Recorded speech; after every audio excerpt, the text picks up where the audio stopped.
Бұл құжатты білім беру бұйымындағы тәрбие жұмыстарының толыққанды жүзеге асыру үшін білім алушылар бойынша қалыптастыратын тиісті құндылықтар мен тәрбиенің мақсаты, міндеті айқындалады.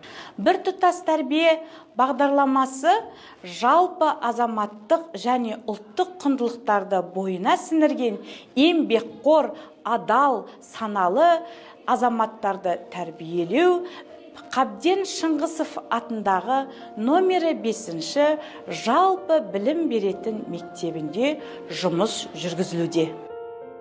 Тұлғалық тәрбие берудегі педагогтың рөлі өте зор. Биылдан бастап біртұтас тәрбие бағдарламасына өзгерістер енгізіліп, барлық мектептерде жүзеге асырылуда.